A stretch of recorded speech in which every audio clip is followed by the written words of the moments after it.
Hem d'intentar ser curosos amb el control del temps amb l'acte digital de la Federació Espanyola. Es pot acceptar que n'hi hagi una certa diferència d'uns 10-15 segons entre el temps que n'hi ha al marcador i el temps que portem amb l'acte digital.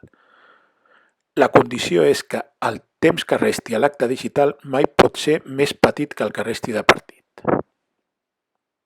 Veurem alguns exemples de funcionament del temps. En aquest cas, s'ha sancionat una falta quan restaven 9,38 segons al rellotge de l'APP.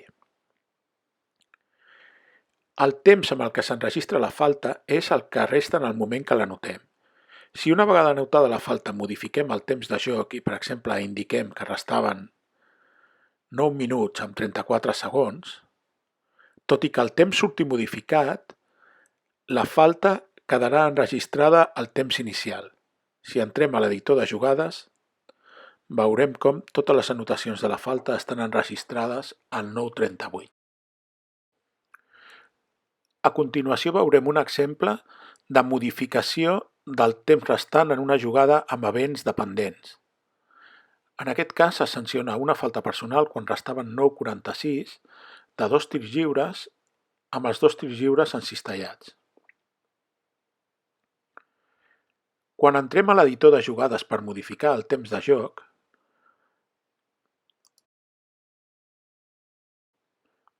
veurem que en moltes ocasions els events actuen de forma independent respecte a les edicions. Si modifiquem el temps en el que hem anotat la falta i en comptes de 9,46 posem com a temps 9,36, veurem com la resta d'events, en aquest cas els tirs lliures que estaven després de la falta, no han canviat. Per aquest motiu caldrà que anem un per un als events posteriors i modifiquem el temps restant per posar-los tots a 9,36 segons.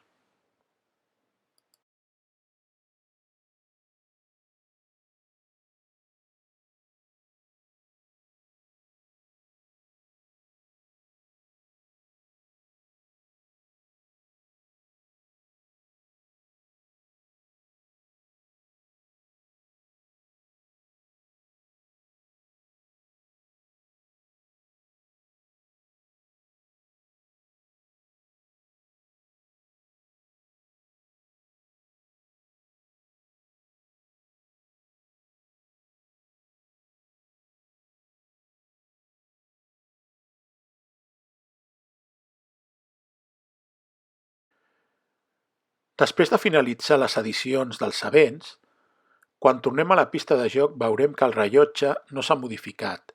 Haurem de modificar-lo també per posar-lo en el temps que constava en el moment en què es va sancionar la falta.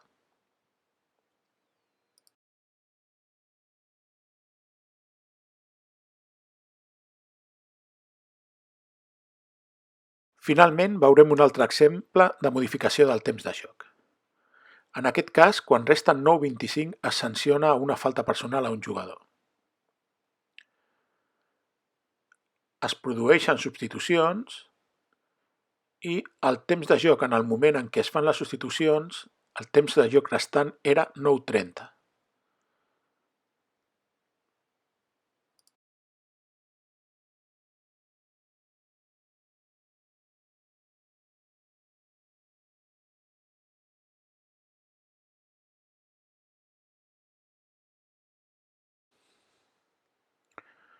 Si modifiquem el temps del canvi, el moment en què s'ha fet la substitució per adaptar-lo al temps real que marcava el marcador i posem 9,30, ens trobarem amb la situació en què un jugador que ja ha estat substituït ha comès una falta posteriorment. Hem de tenir cura de mantindre una línia temporal lògica al partit. En aquest cas, hauríem d'entrar posteriorment a modificar la falta comesa i posar-la al mateix temps en el que es va fer el canvi.